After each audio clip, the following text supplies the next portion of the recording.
जय जय श्री राम। आप सभी का जीवन मंगलमय हो। जो सुख चाहो आपनो शरण राम की लें। सब सुख तुम्हारे शरणा, तुम रक्षक काहू को डरना। पूरा संसार राम सीताराम जय श्री राम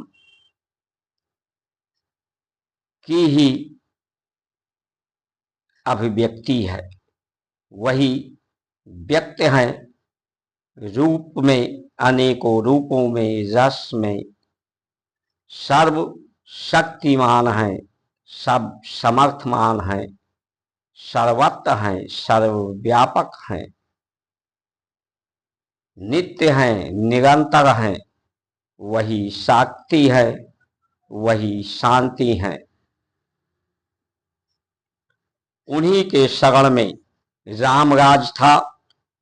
तो जो टैक्स लेने का विधान था, जिस तरह से सूर्य जलाशयों से, सागर से जल लेता है वाष्पोत्सर्जन के द्वारा, और लेता है उसे शुद्ध करने के लिए ज्योति ज्योति स्वाहा। ज्योति से ज्योति जलाता है। ये संसार परमात्मा की ज्योति के रूप में है। वही तत्व रस बन करके ज्योति पैदा करते हैं, जीवन वही देते हैं। उन्हीं का ज्योति ज्योति में मिलता है। पूरा संसार राम का ही रूप है। सभी उन्हीं के भक्त हैं, उन्हीं की सेवा, राम की ही सेवा। सिया राम मैं सब जग जानी, करो प्रणाम जोड़ युग पानी।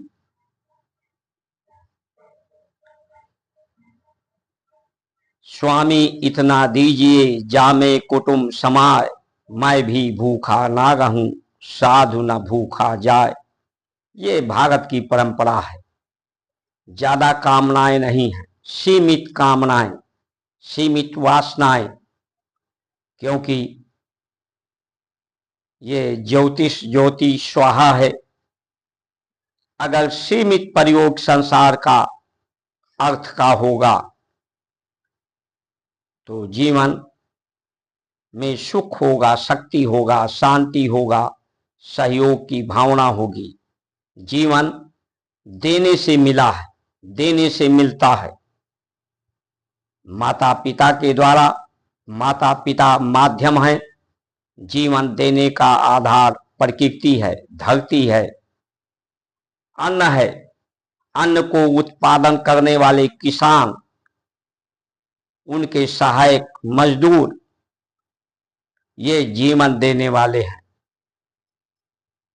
प्रकृति, अंतरिक्ष, ब्रह्मांड, ये जीवन देने वाले हैं।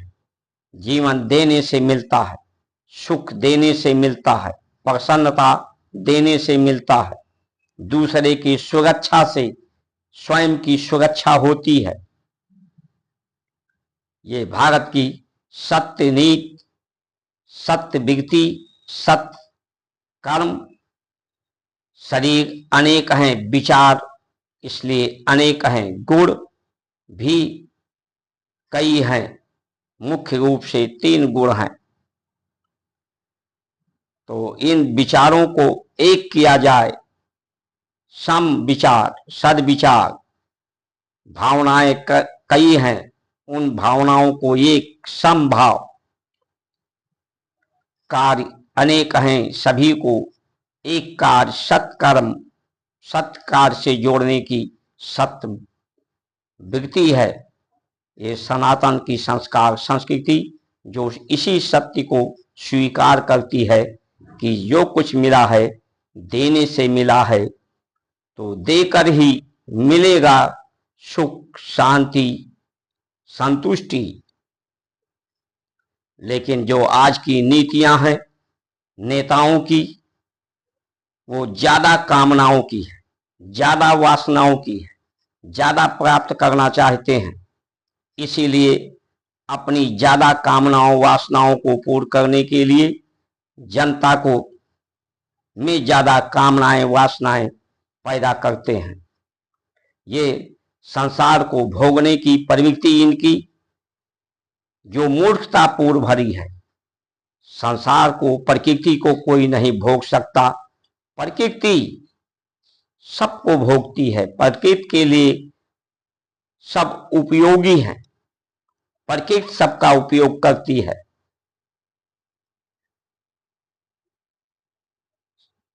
ज्यादा भोगोगे प्रकृति को तो जल्दी निपट जाओगे। बीमारी का कारण, असंतुष्टि का कारण, असंतोष का कारण ज्यादा भोगना है। सीमित होना चाहिए। ये नेताओं की नीतियां सद्विचार, सद्वृत्तियां नहीं है। ये सद्विचार से भटकाने वाले हैं। ये भटके हुए हैं। ये मूर्ख हैं और दूसरों को मूर्ख, जो मूर्ख होता है वही मूर्ख बनाता है। जनता को जात पात पर आरक्षण के नाम पर बांटना, जो कि सत्य नहीं है। सब परमात्मा के ही स्वरूप हैं। एक ही रूप, एक ही से सभी रूप हैं। तो ऐसा सोचना, ऐसी व्यवस्था देना, ये मूर्खतापूर्ण है। और ये जनता को इसका कोई लाभ नहीं मिलता आरक्षण का। जो पिछड़े अति पिछड़े हैं, इनका लाभ सिर्फ नेताओं को होता है, प्रशासनिक अधिकारियों को होता है, जिनका कार्य, जो जीवन देने वाले हैं, उनकी संतुष्टि के लिए, समरसता के लिए, आत्मनिर्भरता के लिए व्यवस्था नीतियां बनानी चाहिए। जितना भी अपराध है, अनीत है, अत्याचार है, जितना भी दुख है, दुर्गति है लोगों की, किसान की, मजदूर की, क्योंकि भारत का जितना धन है, वैभव है, कुछ लोगों तक सीमित हो गया है, कुछ लोगों के अधिकार में आ गया है। प्रशासन का भी अधिकार कुछ लोगों तक सीमित है, मुख्यमंत्री, मंत्री, प्रधानमंत्री और कुछ मंत्री तक। तो ये व्यवस्थाएं, ये अनीति की व्यवस्थाएं, सदाचार नहीं होता, सद्वृत्तियां नहीं होती तो भ्रष्टाचार ही होता है। जितना भी दुख का कारण है, समस्या का कारण है, ये नीति और नीतियां हैं। इसलिए जब तक सद्ज्ञानी को, सद्वृत्तियों को वाले चरित्र के सज्जनों का चुनाव नहीं होगा, तब तक भारत की दुर्दशा ही होती रहेगी। इसलिए आइए हम सब सद्वृत्ति वालों को, सज्जन को चुने, जो सेवा को जीवन का आधार मानते हो, जो जीवन देने वाला है, उसकी संतुष्टि के लिए, समरसता के लिए, आत्मनिर्भरता के लिए काम करें। इन व्यवस्था, जो अनीत की व्यवस्था है, उसे तो समाप्त होना ही है। जो लोगों को मूर्ख बनाते हैं, तुम्हें अभी बिहार में चुनाव है तो किसी को 10,000, किसी को ये प्रलोभन, किसी को वो प्रलोभन देने की बात करते हैं। ये प्रलोभन कहां से आता है?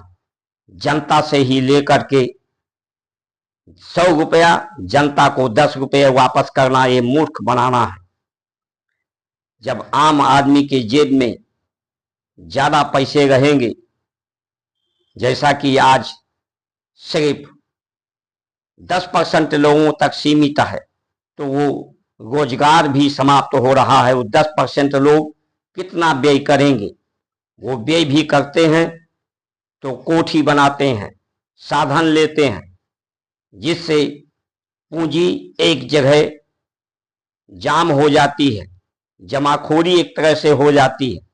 इसलिए समय रहते नेक भारत के लिए, श्रेष्ठ भारत के लिए, समृद्ध भारत के लिए, आत्मनिर्भर भारत के लिए और सुखी जीवन, संतुष्ट जीवन, स्वस्थ जीवन के लिए आज तो एक तरफ रोग को फैलाना, हर बच्चे नशाखोर ज्यादा हो गए हैं। गांव गांव ये नशाखोरी की दुकानें, शराब की दुकानें खोल करके स्वास्थ्य लोगों का बिगड़े तो रोजगार, अन्याय हो तो रोजगार अनैतिक हो गई है। इसलिए सावधान हो। जय श्री राम।